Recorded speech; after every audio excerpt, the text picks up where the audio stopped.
année. Bonne année. Merci à vous et bonne année à tous aussi.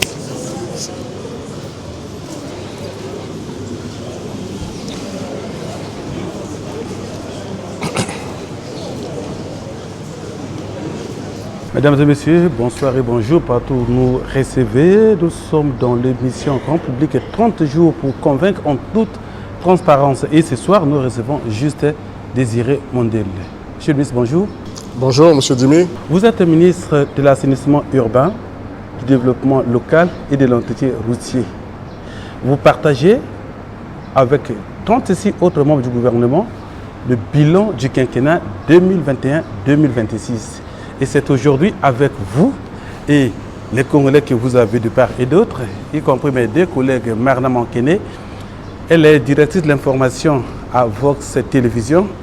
Romy Kokilas, il est présentateur de l'émission Mag le Bazar sur DRTV. Donc c'est avec tout ce public et ces journalistes que nous allons décortiquer le bilan en toute transparence, notamment du volet qui concerne l'assainissement urbain, le développement local et l'entretien routier. En un mot, comment avez-vous trouvé le département à votre arrivée? Ouais, avant de répondre à votre question, monsieur Dimi, je voudrais, puisque nous sommes en début d'année, vous souhaiter à vous et aussi à ceux qui nous suivent, ceux qui sont là avec nous dans cette arène, dans cette belle arène, mes meilleurs voeux, mes voeux de paix, de santé et de bonheur, et aussi saluer cette belle initiative. Je voudrais, avant, mais vraiment de rentrer dans le bain, rappeler que si nous sommes là, si nous sommes ici, c'est parce que nous avons eu le privilège, nous avons eu l'honneur, pendant donc cette belle période, d'être aux côtés d'un homme d'exception, un homme qui a toujours su rendre compte par devoir de redevabilité, un grand homme d'État et qui, souvent par ses écrits, rend compte aux Congolais. Et en toute transparence, qui donc retrace ce bilan quinquennal que nous venons là aussi porter pour apporter, éclairer, pour tout simplement aussi montrer à nos concitoyens le parcours, le chemin parcouru et aussi des perspectives en fait d'avenir. Alors, vous parlez du département.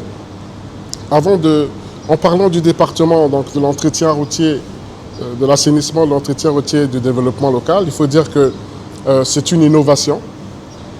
C'est une innovation qui est bien en phase avec les 9 axes du programme de société du président de la République, puisque dans cette innovation, en réalité, il y a une interdépendance et une corrélation entre à la fois la qualité de vie, à la fois le vécu au quotidien et les ambitions aussi économiques et le cadre de vie des Congolais, et enfin l'enjeu de développement, le développement local, du développement qui va par le bas et qui remonte, et non le contraire. C'est-à-dire que le bottom-up, on change plutôt, on va du bas vers le haut. C'est cette ambition-là et qui est portée à travers les 9 axes et sur les 6 piliers. Sur les 6 piliers présentés en toute transparence d'ailleurs. Alors, il faut dire que donc on n'a pas trouvé, pour simplement répondre à votre question, qui consistait à savoir comment nous avons trouvé le département. C'est plutôt comment ce département a été mais vraiment mis en place en fonction, tenant compte de ce que je venais de présenter comme prérequis de développement, comme prérequis de vivre ensemble, puisque le point fondamental lorsqu'on lit l'ouvrage, c'est quand même le vivre ensemble. C'est le Congolais qui est au centre. Donc, la mission, si vous voulez, qui nous a été confiée, avec bien d'autres, puisqu'il y a une interdépendance qui va de la décentralisation jusqu'au développement local, à la vie des collectivités locales, à travers l'assainissement, à travers l'entretien routier qui facilite l'agriculture, l'évacuation des produits agricoles, qui facilite aussi le vivre ensemble, parce qu'il faut aller d'un point A vers un point B pour assister les amis, pour des événements heureux, mais tout aussi des événements malheureux, mais aussi qui permet de booster le développement. Parce qu'in fine, il s'agit du développement. C'est ce développement local qui permet à ce que la société soit en harmonie avec elle-même telle qu'elle est présentée dans l'ouvrage. Une petite question toute simple. Est-ce que votre département a un bilan? Alors, mon département ne peut pas avoir un bilan, d'autant plus que nous sommes ici pour présenter en réalité le bilan d'un homme. Un homme qui s'est retrouvé en face de ses concitoyens dans un contexte très difficile, dans un contexte particulièrement sensible au niveau local, au niveau international, puisque, il ne faut pas l'oublier, le monde s'était arrêté. Aujourd'hui, je suis content de voir comment on est assis, on ne cache pas nos visages, on peut respirer, on peut se parler, on peut se faire des accolades, on peut se congratuler. Mais en 2020, le monde s'était arrêté. Et l'homme qui vous parle a le privilège d'avoir été à ce moment-là aux côtés du chef de l'État, l'a vu prendre une décision que seuls les grands hommes d'État peuvent prendre. Je m'explique. Il y a une pandémie dont on ne connaît pas l'origine, dont on n'a pas, on va dire, toutes les perspectives et on n'en a pas les soins appropriés. Et en réalité, pour certains, c'était l'apocalypse, c'était quasiment la fin du monde. Il faut prendre une décision. Je me souviens encore lorsqu'il a appelé quelques-uns des collaborateurs et votre humble serviteur sur ce plateau, il faisait partie, pour dire que nous fermons le pays. Nous confinons le pays. Et l'un de nous avait posé la question, mais comment vont vivre les Congolais? Il dit, mais vous êtes suffisamment aguerris, vous êtes des élus, vous êtes des cadres, mais vous allez nourrir les Congolais et l'État va s'occuper des Congolais. Voyez-vous, cette période, on n'en parle pas assez, on n'en parle pas beaucoup, mais ce sont des moments particuliers, parce que vous ne savez pas si le lendemain, vous allez revoir un de vos collègues. Vous ne savez pas si le lendemain, votre maman sera debout, va se réveiller. Vous ne savez pas si votre époux va se réveiller et va être debout. Mais nous avons travaillé, on a vu ce grand homme debout pendant toute cette période et prendre des décisions pour sauver la nation, pour protéger les Congolais, sans, je le dis, et je le précise, sans une seule aide extérieure, à l'exception de certains amis comme la Chine, comme le Royaume du Maroc, qui nous a très vite apporté son assistance. Donc, le bilan ici, c'est de parler de l'ouvrage, c'est de montrer cet ouvrage, et dans cet ouvrage, vous trouvez en effet des repères en ce qui concerne l'entretien routier, des repères en ce qui concerne le développement local, les repères en ce qui concerne l'assainissement, et en réalité, les repères en ce qui concerne le bien-être des Congolais. Mesdames et messieurs, vous comprenez que nous allons donc parler de l'entretien routier, de l'assainissement et du développement local. Et je ne suis pas seul sur ce plateau, je me tourne du côté de Marna Mankele. Marna, vous avez sûrement parcouru l'ouvrage. Vous comprenez, avec les Congolais qui ont 153 pages, on ne peut pas tout dire. Des zones d'ombre, des éclaircissements, vous avez devant vous juste un monde. Monsieur le ministre, bonjour. Bonjour. Merci. 30 jours pour convaincre en toute transparence. Nous allons mettre l'accent sur le bilan du quinquennat du chef de l'État. Par secteur, vous êtes ministre de l'assainissement urbain, de l'entretien routier et du développement local. Alors, parlons de l'assainissement, monsieur le ministre, qui fait partie des prérogatives qui ont été, c'est-à-dire des fonctions qui ont été ajoutées. Alors, ça a été mis en œuvre, vous êtes le premier à porter sur les fonds bâtiments justement ce secteur crucial. Alors aujourd'hui, l'entretien, la gestion des ordures ménagères se pose avec acuité. Alors, que faites-vous au quotidien pour mettre en exécution dans votre secteur respectif la vision du président de la République, Denis Sassou Nguesso? Merci madame pour cette question. Vous savez, pour construire une maison, il faut des fondements. il faut une base. Et il faut que la base soit solide. La base, pour nous, lorsqu'on a été mis en responsabilité, fut donc d'organiser une conférence. La première, en Afrique d'ailleurs. On a organisé une conférence sur l'assainissement et au cours de la conférence, qui a réuni toutes les parties prenantes, les collectivités locales, la société civile, des partenaires au développement, 17 recommandations ont été prises. Ces recommandations, la première en tout cas, c'est l'adoption de la politique nationale de l'assainissement, qui a été adoptée après une procédure inclusive. Et donc cette politique nationale d'assainissement, qui est le cadre, a été adoptée. Mais à côté de cela, parce que lorsqu'on parle d'assainissement, on a tendance à avoir juste un regard sur le ramassage des ordures.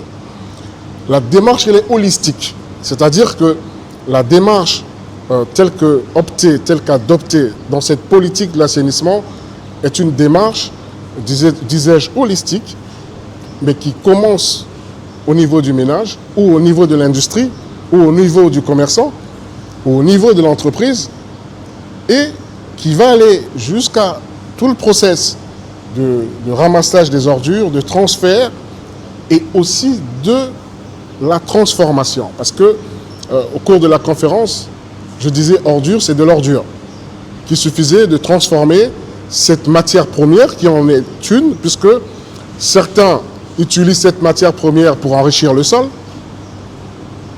La même matière première peut aujourd'hui être transformée, prendre de la valeur ajoutée, devenir des sacs, des chaussures et bien d'autres articles, tout simplement. Alors, il faut donc des prérequis, et ces prérequis, c'était la politique, elle a été adoptée. Et souvenez-vous aussi qu'on s'est retrouvé dans une impasse, dans une situation pendant près de 7 à 8 mois, puisqu'il y avait un opérateur qui s'occupait du ramassage des ordures. Là, c'est dans le cadre d'un volet de l'assainissement, peut-être le volet qui touche directement les populations. Il fallait donc sortir de ce contrat, renégocier un nouveau contrat, ce qui a été fait. Et aujourd'hui, nous avançons, nous voyons comment aussi, parce qu'il y a une circulaire du gouvernement qui exige, qui demande, qui appelle à un sursaut citoyen tous les premiers samedis du mois, et il fallait remobiliser. Et nous n'avons pas raté un seul samedi.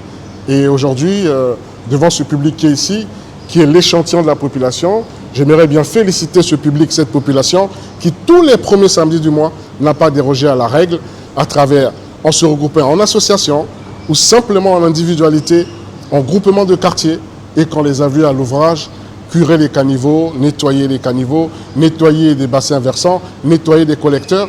Et pour ce volet, il y a eu des pluies, des grosses pluies diluviennes, et on peut aujourd'hui s'apercevoir que Brazzaville n'est plus sous l'eau, n'est plus inondé quand il pleut. Mais ce n'est pas le fruit du hasard, c'est tout le travail qui est fait, aussi fait avec cette population, fait avec les ONG, aussi avec les collectivités locales. Mais à côté de cela, il y a ce processus de mise en valeur des déchets et des ordures. On a déjà un projet pilote qui est en cours. C'est le projet au niveau des jardins d'essai c'est une collaboration dans le cadre de la coopération décentralisée, puisque nous avons adopté la charte de la décentralisation. Vous trouvez d'ailleurs ce repère dans le livre en toute transparence. Cette charte permet à ce que notre République, nos villes, intègrent le processus de décentralisation. Et dans ce cadre, la ville de Paris et la ville de Brazzaville sont en partenariat. Et il y a déjà des essais de transformation des déchets qui ont commencé.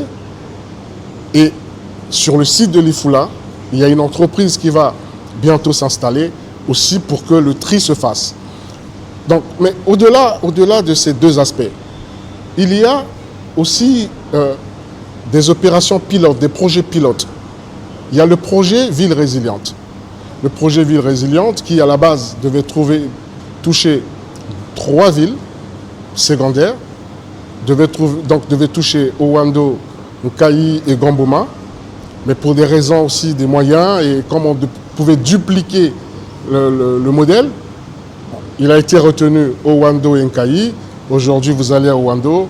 À travers ce projet, vous allez voir tout un processus des ramassages, de la collecte, des aires de transit, donc au niveau des atomes, les aires de transit des ordures ménagères. Vous allez voir aussi des pavés dans le cadre de ce projet. Et pareil en Nkayi, le modèle devrait être repliqué, dupliqué aussi dans d'autres collectivités. Mais il y a un autre projet qui va démarrer le mois prochain. Le coût du projet, 60 millions de dollars américains avec la Banque mondiale, c'est le projet de renforcement et de la résilience urbaine, PRRU, qui devrait démarrer bientôt et qui va consister aussi à, parce que vous avez suivi, on a lancé un projet, une initiative sur le pavage des 15 arrondissements, ça veut dire les 9 de Brazzaville et les 6 de Pointe-Noire. Et là, il s'agit dans le cadre de ces projets aussi de voir le pavage des rues, les collecteurs, de libérer les collecteurs, d'aménager les bassins, les collecteurs naturels. Un grand projet sur le Madoukou Tsekele. Il y a un projet aussi sur Pointe-Noire, toujours avec la Banque mondiale. Et donc, il y a plusieurs initiatives. J'ajouterai la BAD qui n'est pas en reste, qui aussi appuie le ministère. Au moment où je vous parle, depuis 6 mois, nous avons un expert in situ désigné par la BAD suite à un appel d'offres international qui est là aussi dans le cadre du partenariat bilatéral entre la République du Congo et la BAD. Sur le volet assainissement, et je tiens pour terminer sur ce volet, dire ceci. Dire qu'il y a une implication très forte des populations. Il y a une implication très forte des associations. Et il y a beaucoup d'entreprises vertes qui se créent. Et l'ambition, aujourd'hui, clairement, c'est d'aller vers une économie circulaire. Et c'est déjà le cas, puisque les prérequis sont en place. Les sociétés s'intéressent à ce projet. On a même déjà les entreprises de la place qui commencent à racheter des déchets pour de la transformation, pour en donner de la valeur ajoutée. Vous pouvez aller à Madibou, du côté de Madibou, pour voir la société Indigo. J'en fais pas ici la publicité, mais il y a bien d'autres. Et donc, oui, voilà au niveau de l'assainissement ce qu'on peut mettre à la disposition de la population et ce que vous pouvez trouver dans l'ouvrage bilan. Au-delà donc de ce rêve que M. le ministre vend sur le projet, le processus de l'économie circulaire qui va être impulsé sous votre dynamique. Alors, je vais me tourner du côté de Romy Kokilaz. Vous avez le ministre, un département à 3 entités. Vous avez sûrement des questions par rapport au bilan en toute transparence. Naturellement, monsieur le ministre, on l'aime bien. Merci. Alors, il faut dire que ce n'est pas donné d'abord pour un ministre de tenir jusqu'à une nouvelle année, parce que nous avons vu venir nos prédécesseurs, on voulait savoir quel était l'état de votre département. Et lorsque les Congolais pensent votre département, ils se focalisent plus sur l'assainissement, comme vous l'avez constaté, parce qu'il s'agit des réalités de nos villes urbaines. Mais j'ai souvenir que lorsque vous êtes rentré en fonction, vous avez vite actionné la politique du déguerpissement dans les grandes villes, question de donner une bonne visibilité à la ville. Mais le constat fait aujourd'hui, c'est que vous voyez bien autour de nos marchés, il y a encore ces encombrements. Vous avez des quartiers commerciaux, un quartier commercial comme Poto. Alors, est-ce que le ministre est satisfait de l'initiative lancée? Ça, c'est la première question dans ce sens. Et une deuxième qui accompagne cette dernière, c'est même le milieu. Bombarde en matière de nuisance sonore. C'est aussi une pollution. Est-ce que monsieur le ministre, dans ce sens-là, est satisfait puisqu'il exécute, n'est-ce pas, la politique de l'ordre? Alors, je vais commencer par la deuxième question sur la nuisance sonore. Vous savez, les lois sont prises. Les lois sont prises et il faut simplement aussi que les citoyens adhèrent et que les citoyens soient conscients de l'hygiène au quotidien. Parce qu'en réalité, l'hygiène de vie, la nuisance sonore, les nuisances sonores font partie aussi de ce qui perturbe en termes de décibels, perturbe aussi la sérénité. puisqu'il y a des étudiants, il y a des élèves, il y a des personnes, parfois aussi des personnes âgées, qui ont besoin de la sérénité. Et oui, c'est un véritable fléau, c'est un véritable problème. Dire qu'on est satisfait, je dirais non. On n'est pas satisfait, mais il faut retenir qu'il y a de moins en moins. Il y en a de moins en moins, puisque vous n'avez peut-être que par pudeur ou par... je ne veux pas lire dans vos pensées. Mais aujourd'hui, quand on parle de nuisances sonores, de plus en plus on voit les églises, donc les lieux de culte.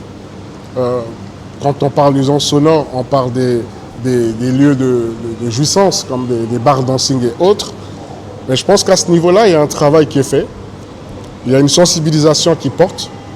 Et il y a de moins en moins. Est-ce que c'est parfait? C'est comme partout dans le monde entier. Il y en aura toujours qui ne respecteront pas la loi.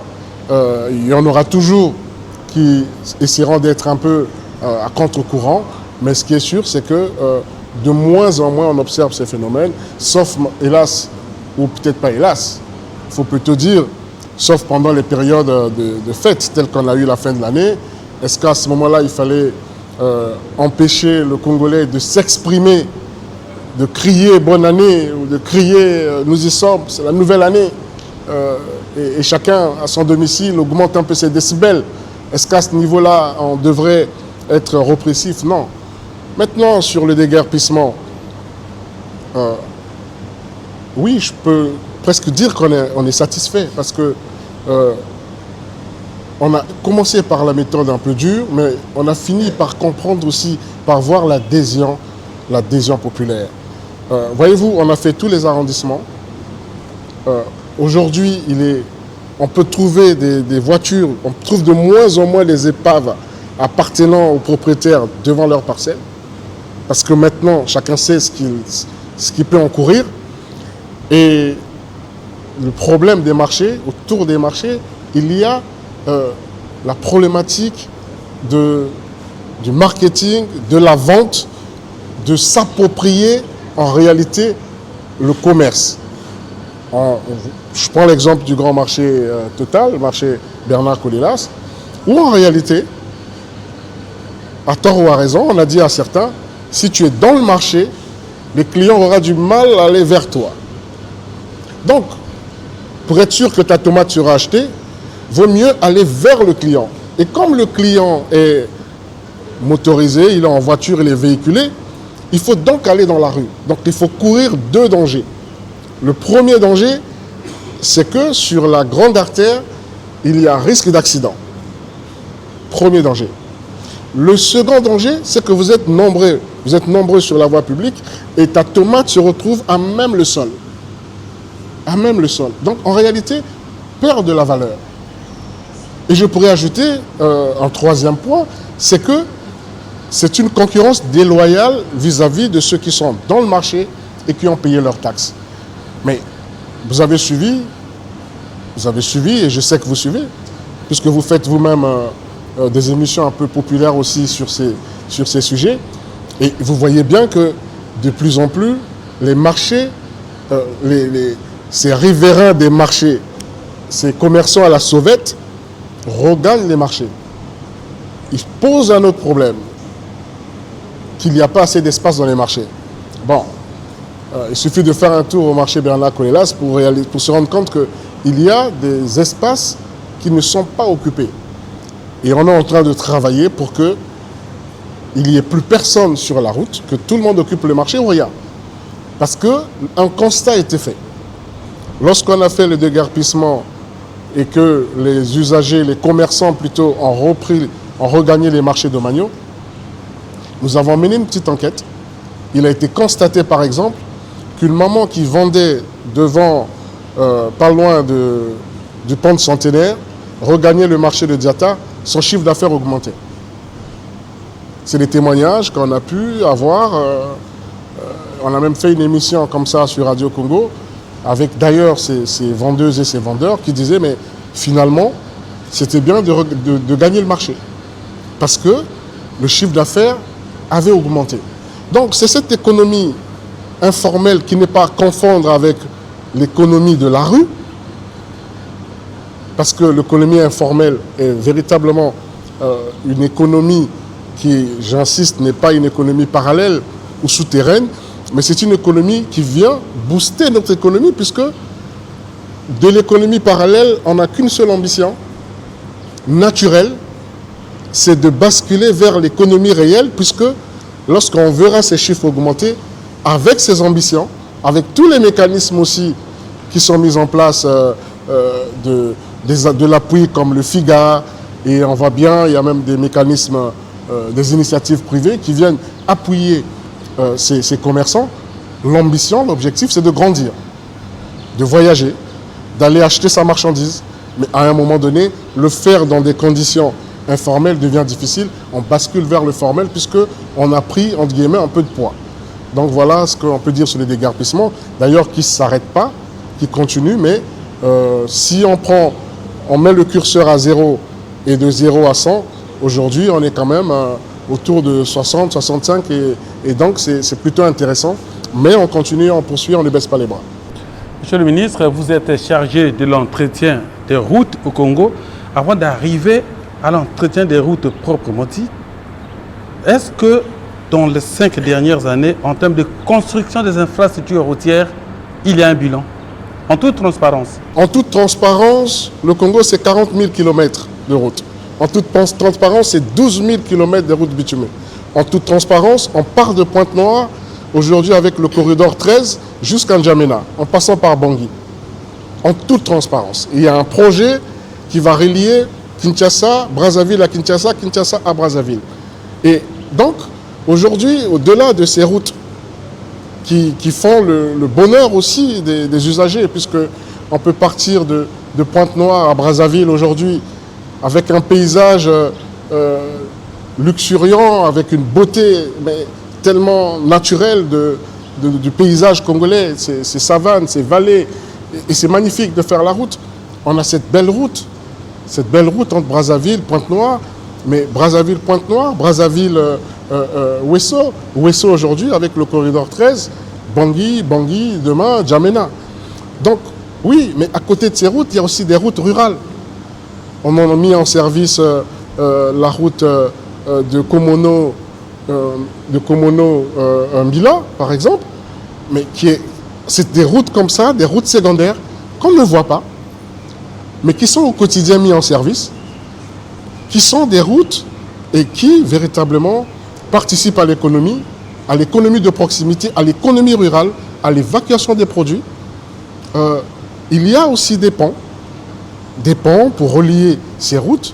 On a les ponts sur la Sanga aujourd'hui, je parlais du corridor 13, Ouesso Pokola.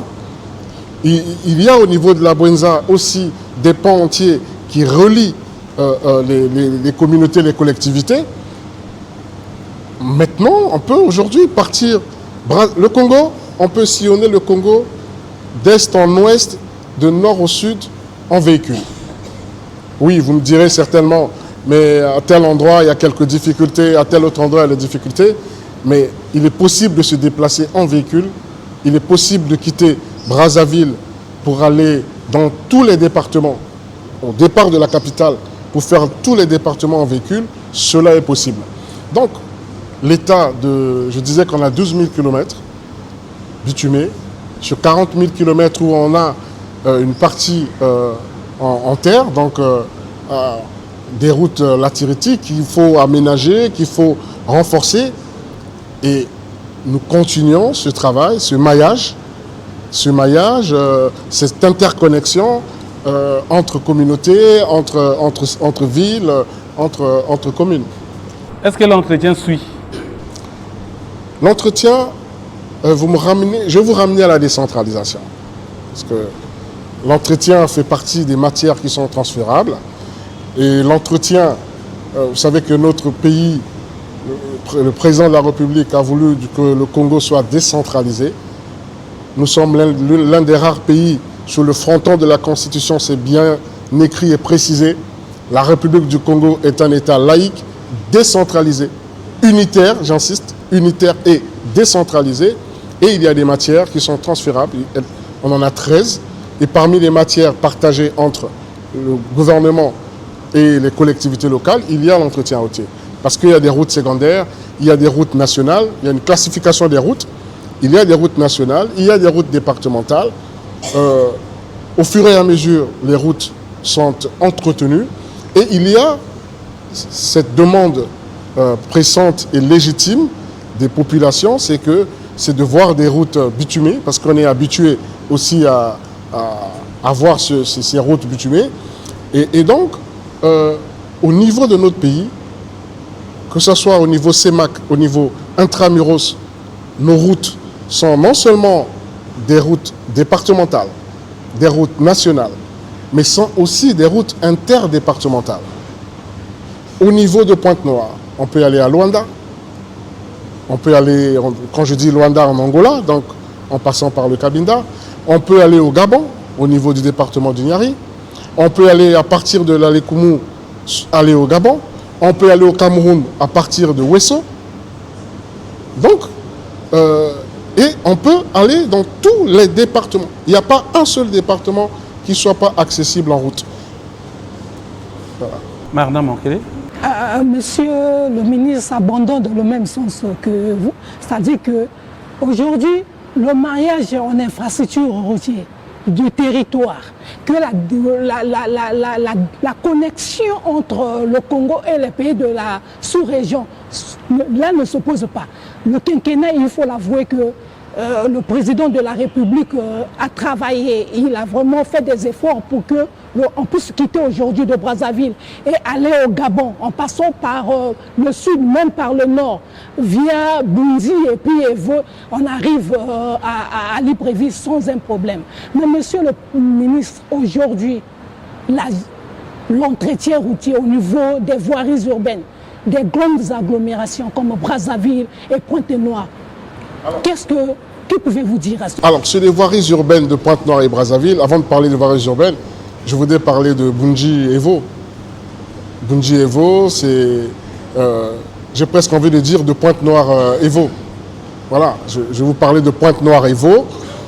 On vient à peine d'inaugurer, de mettre en service en réalité cette route d'Evo, de Bunji à Evo, de Pointe-Noire à Evo, donc de Evo qui est aussi une route interdépartementale, une route à la fois nationale et une route qui peut aussi vous emmener au Gabon. Bon, hier c'était aussi un rêve, c'était aussi, ma foi, l'un des axes décriés dans le passé, dans un passé lointain et encore dans un passé proche. Mais là, récemment, je pense que ça fait le bonheur des populations parce que ça intègre la vision. Ça intègre la vision du chef de l'État. Et vous avez raison de parler de Pointe-Noire et Brazzaville. Pourquoi vous avez raison? Vous avez raison parce que ces deux villes ont une particularité, une caractéristique, une spécificité commune. Ce sont des villes sui generis, à la fois communes et départements. Donc, et non seulement leurs caractéristiques propres, mais il y a aussi que, et cela se produit chez nous au Congo, qui est un atout, certainement, mais qui peut très vite aussi devenir un handicap. C'est-à-dire que ces deux villes absorbent la moitié de la population. Donc ça pose des problèmes d'urbanisation, ça pose beaucoup de problèmes en termes de services, de proximité et je dirais même de promiscuité. Alors, Brazzaville et Pointe-Noire, on peut en parler. Le cas de Pointe-Noire, il y a beaucoup de projets qui sont en cours à Pointe-Noire. De la même façon, lorsque les travaux se faisaient entre Oyo, Bunji ou entre Bunji et Evo, l'impatience légitime des populations, je parle d'impatience légitime des populations, en effet, permet à ce que, oui, on l'accepte, c'est normal, il y a l'impatience, on veut très vite bénéficier d'un confort, et il y a beaucoup de projets à Pointe-Noire. Je viendrai sur Brazzaville, mais Pointe-Noire aujourd'hui, vous avez ce qu'on appelle la route des chevaux, par exemple, Biteli-Kandombi, qui est déjà, les travaux sont livrés. Vous allez avoir tout le corridor à partir de Tzister, du rond-point de Tzister. Pour ceux qui connaissent Pointe-Noire, c'est pas compliqué. Lorsqu'on entre on vient de Brazzaville, on entre à Pointe-Noire, donc jusqu'à l'hôpital de Louandjili, vous avez toute cette route aujourd'hui qui est en travaux, mais ce sont des grands travaux. Il y a une autre boucle, une nouvelle boucle qui va du centre-ville jusqu'au fond Tiétié et qui va désengorger Tister, qui est aussi en travaux. Et quand je parle en travaux, c'est-à-dire que les travaux qui sont de 60 à 70% des travaux déjà avancés. On a aussi des canalisations qui sont en cours. Vous avez la grande route qui va vers Luango. Donc, pour ceux qui connaissent Pointe-Noire, vous avez donc cette route qui va de Songolo aussi, et pour vous emmener vers Bakwilou. Donc, c'est des travaux qui sont en cours. Ce n'est pas une vue de l'esprit, ce n'est pas des projets, ce sont des travaux qui sont en cours. Donc, études, financement, exécution, en cours, entreprise adjudicataire de marché, suivi de marché, contrôle de marché, et plutôt d'exécution de travaux, et les travaux qui sont en cours. On va juste prendre notre mal en patience, et je pense que d'ici peu de temps, on va retrouver un certain confort. Parlons toujours de Pointe-Noire. Il y a 2 grands marchés domaniaux qui sont en construction. Le marché de Tiétié et le marché de Lumumba. Le marché de Lumumba, le marché de Tiétié est à 70% déjà de travaux. Celui de Lumumba est à 95%. Okilas parlait de déguerpissement. Nous sommes en train de suivre le gouvernement avec la ville de Pointe-Noire parce qu'il fallait qu'il y ait le déguerpissement de l'avenue principale Malouango, donc l'avenue du rond-point de 7 chemins qui mène vers le marché. Et la bonne nouvelle, c'est que là où la voie a été libérée par les marchands qui vendaient là, qui avaient occupé donc, cette avenue Malouango. Et donc, les travaux de finalisation sont en cours dans les prochains jours. Mais quand je parle de prochains jours, c'est imminent. Ce marché va être mis en service puisque les travaux sont déjà achevés. Donc, en revenant sur Brazzaville, il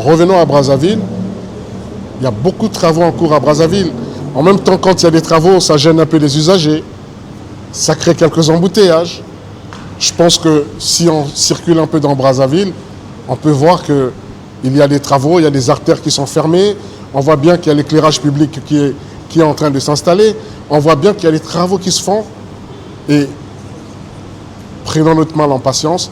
Je répète et j'insiste, ce n'est pas des vues de l'esprit. Les grands travaux sont à l'ouvrage en ce qui concerne les gros ouvrages. Nous sommes à l'ouvrage en ce qui concerne donc l'entretien. Et nous pensons que dans peu de temps, on va retrouver Brazza la Verte et Ponta la Belle. Nous allons recevoir 2 autres journalistes. En attendant, Romiko Kilas, votre dernière évocation vis-à-vis du ministre Mondelez. Monsieur le ministre, une grande préoccupation pour les populations de nos villes.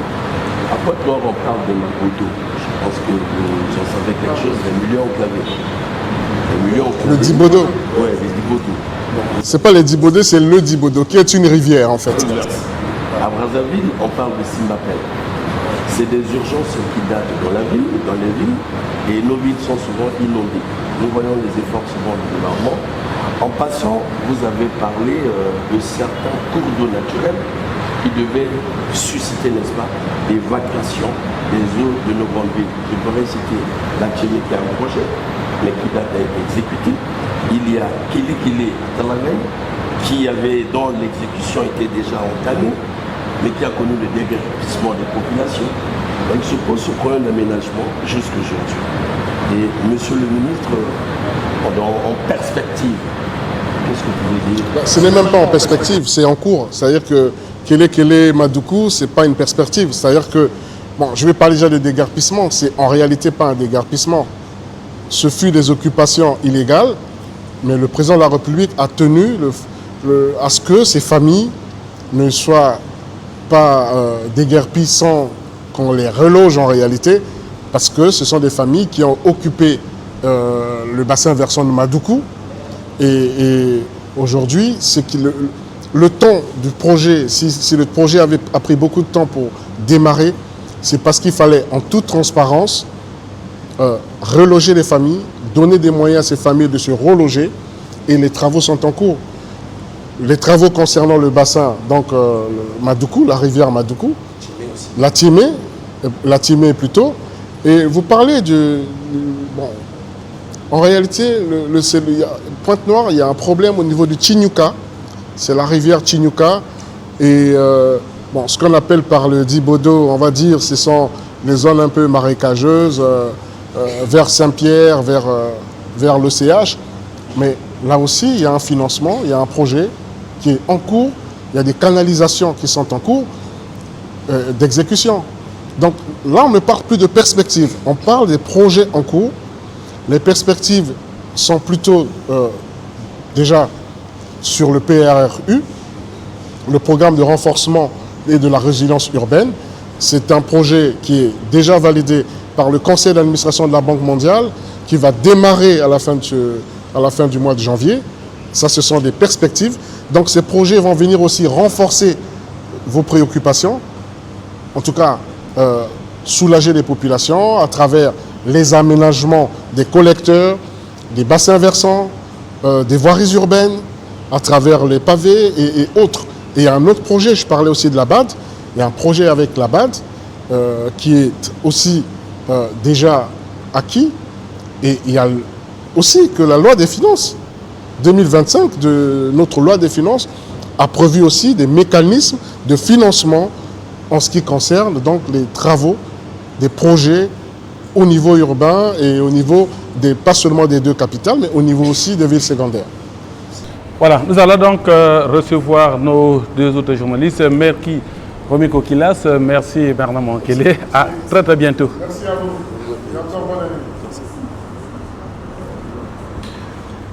Voilà, Monsieur le ministre, vous avez là Carlil, il a Global Télévision, donc ce que nous appelons Télé-Sud. Il est venu uniquement pour échanger avec les journalistes d'ici et les populations en toute transparence sur cette émission. Et nous avons de l'autre côté M. Judy Kael, qui est le directeur de C-Direct, qui est une chaîne qui émet les deux Congos, donc les deux Congos. Et avec les deux, nous allons donc voir, sinon examiner la dernière tranche de notre bilan en toute transparence. Alors, Judy Kael, je commence par toi. Est-ce que tu as une question? Est-ce que tu as quelque chose de particulier à poser au ministre de Mundele en sus de ce qu'il vient de dire? Monsieur le ministre, bonsoir. Bonsoir, M. Judy Kael. Merci d'être venu sur ce plateau très exigeant qui est 30 jours pour convaincre en toute transparence. Alors, si aujourd'hui un citoyen congolais vous disait « je n'ai pas vu assez de changement », que lui répondriez-vous les yeux dans les yeux? Ah, si un citoyen congolais me dit qu'il n'a pas vu de changement, les yeux dans les yeux, je lui poserai, la première question que je lui poserai, c'est est-ce qu'il a lu le livre bilan? Ça serait la première question. S'il me dit oui, je pense que s'il a lu, je pense qu'il n'aurait pas, la question n'aurait pas lieu d'être s'il a lu le livre.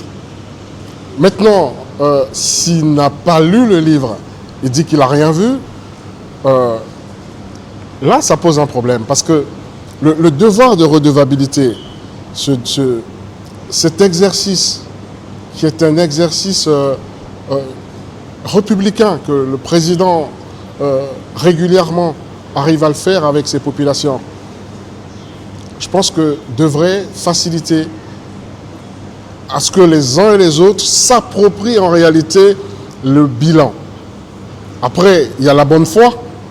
Si un citoyen de bonne foi me dit qu'il n'a pas lu le bilan et qu'il veut en savoir un peu plus, il a toute ma disponibilité.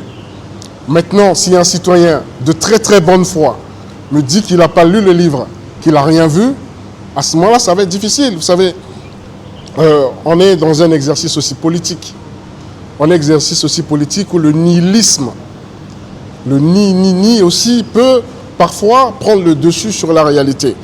Mais nous pensons et nous espérons qu'en toute transparence et en toute responsabilité, tout citoyen qui légitimement voudrait avoir des réponses sur ce qui a été fait pendant le quinquennat, s'il n'a pas pu lire le livre, mais peut aussi se rapprocher des membres du gouvernement pour poser des questions sur ses préoccupations qui sont, je le répète, tout aussi légitimes. Quel héritage allez-vous laisser?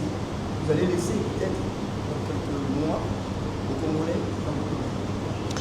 Congolais?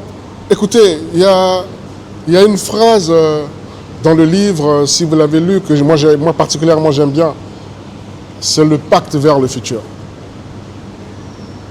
Le président de la République dit ceci, il dit, lorsqu'on aura vu le parcours, lorsqu'on aura lu, on aura vu le parcours, on aura évalué le parcours, il est presque certain qu'il faudra aller vers un nouveau pacte, vers un pacte futur et un pacte, on va presque dire, de transition, de transfert, d'échange générationnel. C'est-à-dire que, en réalité, nous partons d'une situation qui était très difficile. J'ai parlé de la pandémie à Covid-19, mais on peut parler aussi des questions macroéconomiques. Les paramètres économiques étaient totalement en berne, puisque les économies mondiales étaient tout aussi en berne. Les causes exogènes, il y a eu la pandémie à Covid-19, mais pas seulement. Mais il y a aussi cette crise qui persiste, cette guerre en Ukraine, et qui nous montre bien que le monde est interconnecté et c'est un monde globalisant, c'est un monde global, le fameux grand village global. Et on a ressenti les contre-coups de cette crise. Mais il y a à côté de cela aussi la chute aussi des matières premières. Le cycle de matières premières, il y a eu cette chute aussi des coûts de matières premières sur le marché. Et donc, on a là des causes exogènes qui ont donc obéré, qui ont pesé sur les économies.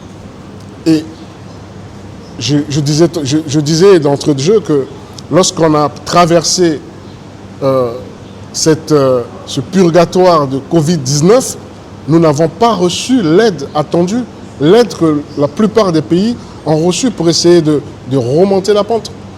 On a quand même dû prendre des mesures drastiques économiques. Nous avons signé avec le Fonds monétaire international. On a passé le cap de 6 revues. Et ce cap de 6 revues, nous sommes partis d'une croissance négative à moins 2,8, moins. Et aujourd'hui, on a une croissance positive. Certains diront aussi qu'on ne mange pas la croissance. Mais heureusement que c'est la croissance qui va produire de la richesse. On a des paramètres qui sont aujourd'hui quasiment en train d'aller vers les critères de convergence CEMAC. Donc, si avec tout ça, et on a un paramètre fondamental qui est la paix, la sécurité et la paix, aujourd'hui on circule, on a eu, les statistiques ont montré que pendant les festivités de fin d'année, il y a eu 0 incident quasiment. Quand je parle de 0 incident, je ne parle pas de ceux qui ont volontairement voulu occuper la rue pour célébrer. Je parle des cas de violence, des cas de délinquance, des cas qu'on a pu voir ailleurs dans des pays développés, des pays plus riches que les nôtres. Donc, lorsqu'on a tous ces paramètres, on ne peut pas, d'un revers de main, dire qu'il y a un héritage. Non, on ne parle pas ici d'héritage. Bien au contraire, je pense qu'il faut parler des perspectives. Quelles sont les perspectives d'avenir? Je reformulais comme votre question de la sorte, mais c'est vous qui posez les questions. Quelles sont les perspectives?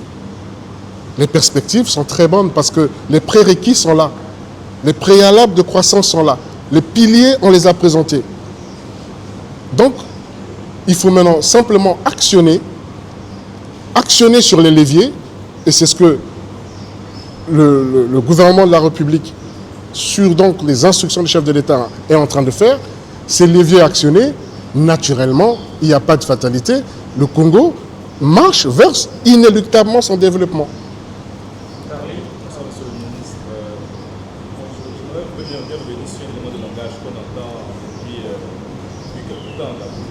Je ne vous entends pas. J'aimerais revenir sur certains éléments de langage qu'on entend de la part de certains de vos collègues aussi sur la question du Covid. Les gens qui étaient en 2021, donc on était, je pense qu'on avait passé la première vague. Il avait affiché une ambition très grande du pays. Est-ce que finalement, ça va un raccourci l'argument sur le Covid? Parce que d'autres pays sont relevés, hein, monsieur le ministre. Cher Carla, déjà bienvenue au Congo et je ne sais pas d'où vous tirez ces éléments de langage. Moi, je ne les ai pas suivis, en tout cas. Ce qui est évident, ce qui est vrai, c'est que vous parlez de 2021, vous avez raison, c'est qu'en 2020, je ne sais pas où étiez-vous, mais je pense que si vous étiez en France, vous étiez confiné. Et vous n'allez pas ici nous dire qu'en France, dans le processus bilanciel, ne pèsent pas certains paramètres, entre autres ce point sur le Covid. Mais il n'y a pas que le Covid. Si vous vous fixez sur le Covid, j'ai bien ici d'énumérer d'autres aspects exogènes. Je viens ici d'énumérer d'autres paramètres. Mais on a surmonté ces paramètres. La question, c'est qu'on n'a pas fait du surplace. La réalité, c'est qu'on a surmonté ces paramètres. C'est-à-dire que le paramètre Covid, qui était un facteur handicapant, finalement, à travers la dextérité, à travers les mesures prises, a été transformé. On a évolué, on a pu avancer. Des paramètres économiques qui étaient en berne, et là on ne parle pas d'éléments de langage, on parle du dernier rapport de la Banque mondiale, s'il vous plaît, le tout dernier, sur l'évaluation de la santé économique en République du Congo, qui parle de tous les secteurs. Je vous conseille je vous suggère de lire ce rapport, et vous verrez que ce rapport reprend bien les éléments qui ne sont pas les éléments de langage, qui sont des réalités que vous trouvez dans toute transparence, cher Carlyle. Revenons sur votre domaine. Et concrètement, devant les Congolais qui sont là, qu'est-ce que la Covid ou la guerre en Ukraine a bien empêché dans votre action? Mais on ne se plaint pas, nous. Nous, on a défini le cadre. Je venais ici d'expliquer que... C'est pas parfait chez vous, rassurez-moi. Mais même en France, ce n'est pas parfait. Aux États-Unis aussi, ce n'est pas parfait. Simplement, attendez, ce que nous sommes en train de dire, nous partons d'un point A. Le point A, c'est 2021. Nous avons ensuite un PND 2022-2026. Dans ce cadre-là, nous présentons, donc le président présente en toute transparence et noir sur blanc, cela est écrit, un ouvrage qui est un ouvrage bilanciel. Dans le cadre de cet ouvrage, en toute transparence et en toute vérité, il énumère le cheminement. Dans ce cheminement, ça n'a pas été qu'un fleuve tranquille, mais dans ce cheminement, les choses ont été faites et ce cheminement permet à ce que les perspectives d'avenir soient vraiment ouvertes. Parce que on a la réalité économique. Aujourd'hui, on ne triche pas avec la réalité économique, on ne triche pas avec les paramètres économiques ou des paramètres tout simplement sur les chiffres sur le taux de chômage, les chiffres sur l'électricité, sur l'eau. Après, j'ai aimé, c'est vous qui l'avez sorti. Est-ce que c'est parfait? Donnez-moi un seul pays, là où c'est parfait, et puis bon, je verrai avec vous. Vous vantez un bilan positif, c'est bien ça, rassurez-moi. Comment? Nous ne vantons pas un bilan positif, nous constatons. Et ceux qui l'ont lu aussi peuvent tout simplement, je disais qu'il y a deux catégories. Il y a la foi, la bonne foi, et il y a la très très bonne foi. Vous avez compris? J'ai pas envie de... Voilà. Et donc dans cet exercice, lorsqu'on a lu, et vous posez les questions, moi je réponds, j'espère que vous l'avez lu. Bien sûr, on a parlé de ça. Mais alors parlons-en. On ne fait aucun constat. Il y a une bonne séquence là. Revenons sur votre ministère. Le président a fait de l'environnement son cheval de bataille. Et votre ministère très particulier, comment se manifeste, vous avez les coopérations avec les États ou les organisations internationales, comme l'AFD que vous avez rencontré, je crois, en juin dernier? Alors, si vous parlez des relations avec les institutions internationales, avec l'AFD, par exemple, j'ai cité le projet Ville Résiliente.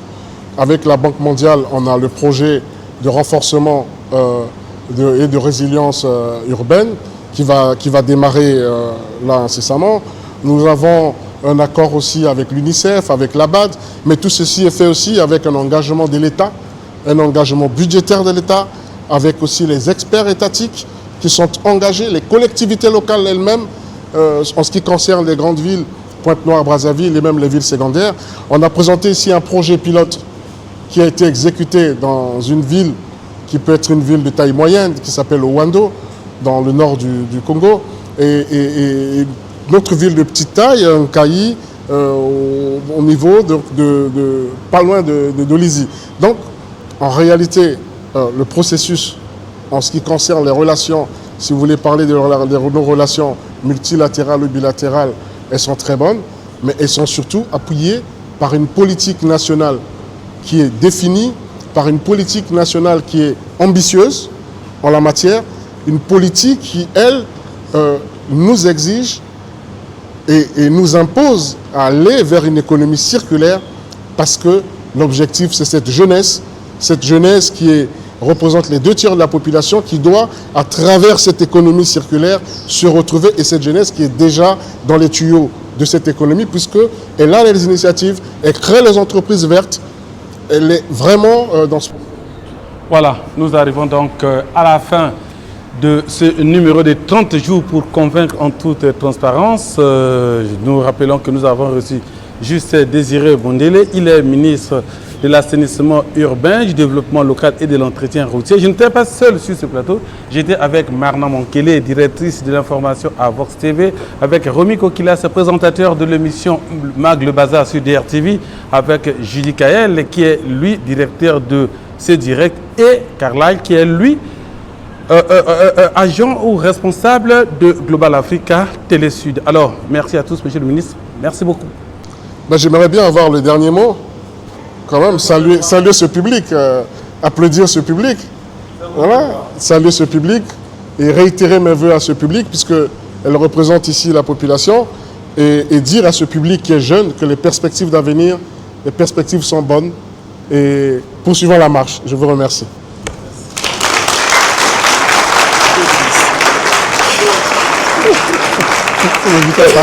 Bien sûr, bien sûr.